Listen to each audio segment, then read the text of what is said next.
Kahit anumang gawing pagtatakas mismo ng mayor ng Bamban Tarlac na si Mayor Alice Go sa mismong kinasasangkutan niyang pogo issue dito sa Pilipinas ay hindi siya agad-agad makakalabas.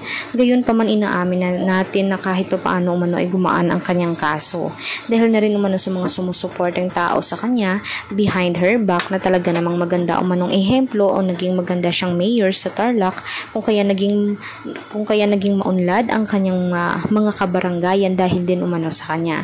Ganoon pa man hindi pa rin mawawala sa mga senador ang pagiging spy mismo ni Mayor Alice Go dahil ganoon pa man ay hindi siya pure Filipino kundi pure Chinese talaga siya. Alam naman natin at nahahalata natin dahil pambansang awit kahit nga ultimong bahay kubo ay hindi siya marunong magbigkas. Lagi niyang nakakalimutan.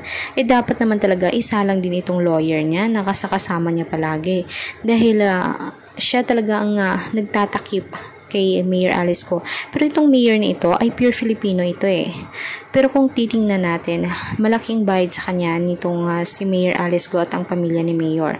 Kaya naman ganun na rin ang depensa niya. At dahil lawyer nga naman siya, pera-pera na lang din naman ang umiikot sa kamay niya. Kayo ba mga kanetizen, kumbisado ba kayo na malinis talaga ang atensyon o tensyon nitong si Mayor Alice Go? I-komento niyo sa baba ang inyong mga sagot at mga gusto niyong gawin at mga itanong sa kanya para naman umabot. At huwag nating kalimutan mag-subscribe, i-like at i-share ang ating videos on public. Maraming salamat po mga kanetizen.